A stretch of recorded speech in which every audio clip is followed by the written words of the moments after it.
عليكم ورحمة الله تعالى وبركاته. احنا مازال مستمرين ان شاء الله في السلسلة ديال الدروس او الحصص اللي كنقدموها للتلاميذ سواء ديال السلك الابتدائي او السلك الاعدادي في اطار الحجر الصحي. نتمنى منكم انكم تكونوا ملتزمين بالبقاء في المنازل ديالكم ان شاء الله، والازمه راه غتمر ان شاء الله بسلام. اليوم ان شاء الله جينا بدرس جديد، الدرس ديال الرياضيات ديال المستوى الاول الاعدادي ديال الباراليلوغرام. هذا الباراليلوغرام هو الا قلنا الباراليلوغرام بالفرنسيه يمكن لنا نرادفوه باش بالمتوازي الاضلاع بالنسبه للغه العربيه. اذا باراليلوغرام او ما يسمى بالمتوازي الاضلاع، المتوازي الاضلاع. هذا الشكل الهندسي هذا شفناه تقريبا من المستوى الثالث والرابع ابتدائي، وحنا كنقراو المتوازي الاضلاع. جات المناسبه ان شاء الله باش نطرحوا عليه في السنه الاولى اعدادي، نزيدو نتعمقوا فيه اكثر. ولكن هذه المره اشنو غنشوفوا في هذا الباراليلوغرام او ما يسمى بالمتوازي الاضلاع هي الطريقه باش نظهرها ان هذا الشكل عباره عن متوازي الاضلاع. باش نبين هذا الشيء كامل ان شاء الله نشوفوا في هذه الحصه هذه. اول حاجه غنبداو بها هي غتسميو الاجزاء او المكونات اللي كتشكل هذا الشكل الهندسي هذا. اول عنصر غنبداو به هذا بالنسبه لهذا كنسميوه باللغه الفرنسيه كيتسمى كوتي اللي هما الاضلاع الضلع ديال المتوازي الاضلاع. عندنا كنعرفوا ان الشكل الهندسي عنده 4 ديال الاضلاع كل ضلعين متقابلين متقايسين ومتوازيين. اذا عندنا 4 هناك كوتي. بالنسبه لهادو كنعرفوا انهما عباره عن ماذا؟ عباره عن زوايا، كل زاويتان متقابلتان متقايستان. في اللغه الفرنسيه هذه الزاويه كتسمى اونغل اللي هي الزاويه. ثم عندنا العنصر الاخر اللي هما قطر اللي كنسموه باللغه الفرنسيه لو دياغونال او القطر. القطران يتقاطعان في منتصفهما وغير متقايسان وغير متعامدان، كيتقاطعوا في المنتصف ديالهما اللي كنسميوه او. اذا عندنا كوتي بالنسبه لي زونغل عندنا 4 ديال لي زونغل. بالنسبه للقطران عندنا 2. اذا عندنا هذا هو الشكل الهندسي اللي كنسميوه الباراليلوغرام او المتوازي الاضلاع. يمكن لنا نزيدو مصطلح اخر اللي هو اوبوزي بمعنى متقابلان او متقابلين، بمعنى كنقولوا ان الضلع هذا يقابل هذا وهذا كيقابل هذا، وهذه الزاويه تقابل هذه الزاويه وهذه تقابل هذه. كنعرفوا ان في المتوازي الاضلاع والشكل الهندسي له 4 اضلاع غير متقايسه كل ضلعان متقابلان، دونك متقابل اوبوزي متقايسان ومتوازيان. هذا كيقيس هذا وفي نفس الوقت يوازي هذا، كيقيس الضلع هذا وفي نفس الوقت كيوازي.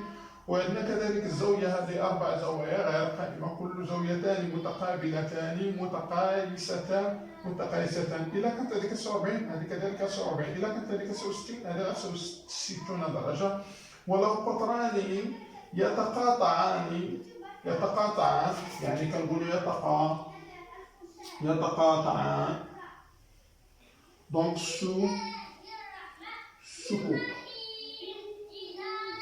سكوك بمعنى يتقاطعان في منتصفهما غير متعامدان وغير متقايسان. هذا بالنسبه للمصطلحات اللي يمكن لنا نحتاجهم في الدرس هذا ديال المتوازي الاضلاع. اذا غنبداو ان شاء الله ندوزو المرحله الثانيه.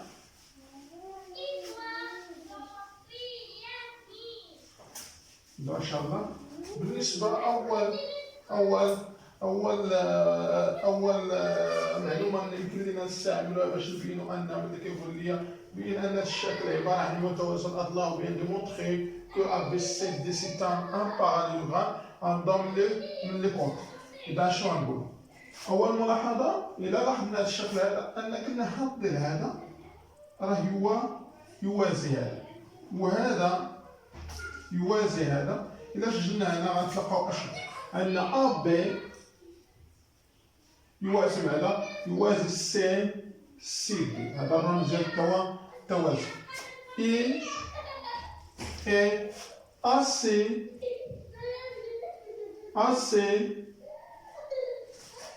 باراليل ا بي. ملي كنبينو ان ا بي باراليل ا سي دي اي ا سي باراليل ا بي دي، يمكن لنا نستنتج ان كيو ا بي سي دي سي ان باراليلوغرام. اذا نسجلوا هذه المعلومه الاولى.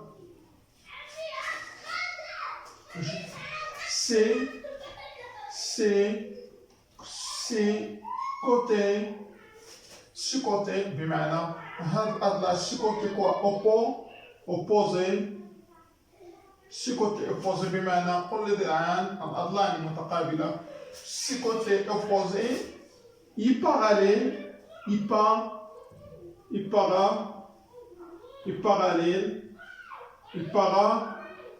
parallèle دو أدو بمعنى كل ذراعان متقابلان متوازيان. إذا أ بي يوازي سي دي إي أ سي يوازي بي دي. هذا بالنسبة للمعلومة الأولى.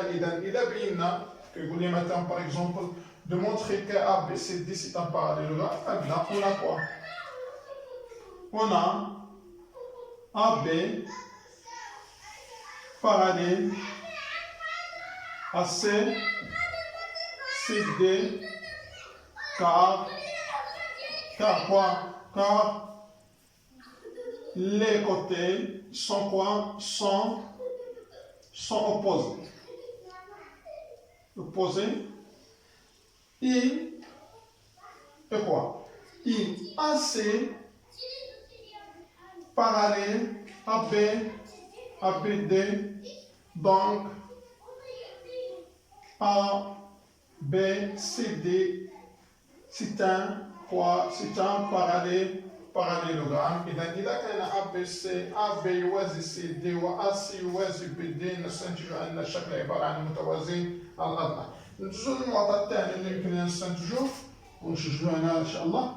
عندنا الا شفنا ان ا بي كنتلقاو ان ا بي يقايس ماذا؟ يقايس سي دي اي ا سي يقايس بي دي. بمعنى ان هذا قدر اذا كانت هنا 4 سنتيمتر كذلك هنا غتكون ندير 4 سنتيمتر. إذا كانت هنا 3 سنتيمتر إذا هنا كانت 3 سنتيمتر. إذا كنستنتجوا أن أ بي يقايس سي دي و أ سي يقايس بي دي. بمعنى سي كوتي اوبوزي six côtés opposés sont quoi? Sont de la même longueur. بمعنى أن هادو الأضلاع كل ذراعان متقابلان سي les côtés sont de la même longueur. بمعنى أن A B كل ذراعان متقابلان متقايسان. بمعنى A B يقايس سي دي A C يقايس بي دي. إذا ملي كنستنتج هذا الاستنتاج هذا ملي كنبرهن ان ا بي يقايس سي دي و ا سي يقايس بي دي، نستنتج في الاخير او نبرهن في الاخير ان هذا الشكل عباره عن متوازي الاضلاع. اذا ندوزو نشوفوا المعلومه الثالثه او المعطى الثالث اللي نقدروا نستندوا باش نبينوا ان هذا الشكل عباره عن متوازي الاضلاع. اذا شفنا هذا القطران لي دياغونال بي سي ا دي، الا شفناهم كيفاش لقيناهم انهم يتقاطعان في منتصفهما اللي هو او. s'occupe les deux diagonales s'occupent en leur milieu. إذا يتقاطعان في منتصفهما بمعنى أن وماذا؟ وغير متقايسا وغير متعامدا. إذا كان هذا السي بي هذا الدياغونال أشنو غيعطينا؟ يعطينا أن أو سي يقايس ماذا؟ يقايس أو بي. إذا شفنا الثاني أ دي أش غيعطينا؟ غيعطينا أن أو أ يقايس أو دي. Donc AB, donc CB ايش تانا ان او سي اتجاه او بي يؤدي او ا اتجاه او دي. دونك او سي او بي عندهم لا ميم لونغور، وعندنا كذلك او ا او دي عندهم نفس القياس. اذا لي دو دياغونال les deux diagonales s'occupent en leur milieu.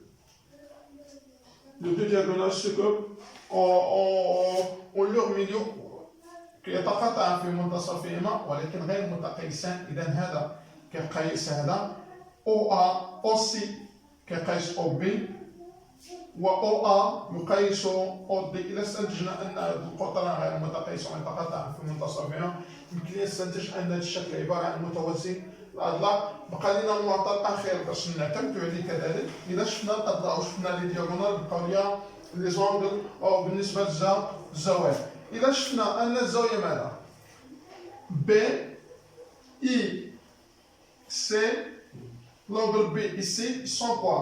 Sont opposés. En même temps, اشنو donc كذلك donc l'angle B est égal quoi? L'angle C. نشوفوا كذلك ان l'angle A I l'angle D sont quoi? Sont opposés. Donc quoi? Donc A est égal D. إذا استنتجنا أن الزاوية هذه كل زاويتان ماذا؟ متقابلتان متقايستان، B تقايس C و A تقايس D. Alors A, B, C, D, c'est un quoi? C'est un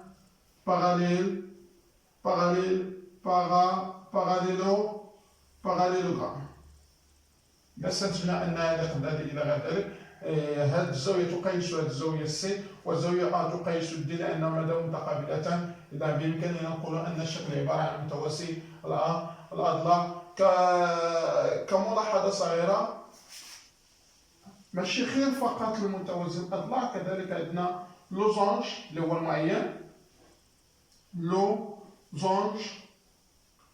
المعين، عندنا ريكتانجل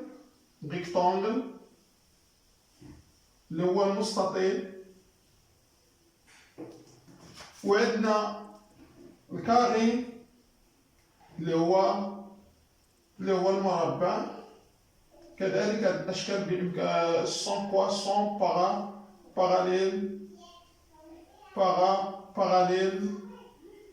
باراليلوغرام.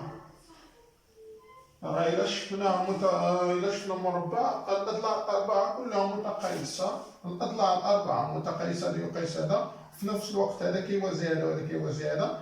وكذلك بالنسبة للمستطيل وكذلك بالنسبة للمعين. هذا هو الدرس ديالنا الباراليلوغرام، اللي هو الدرس اللي هو بسيط جدا.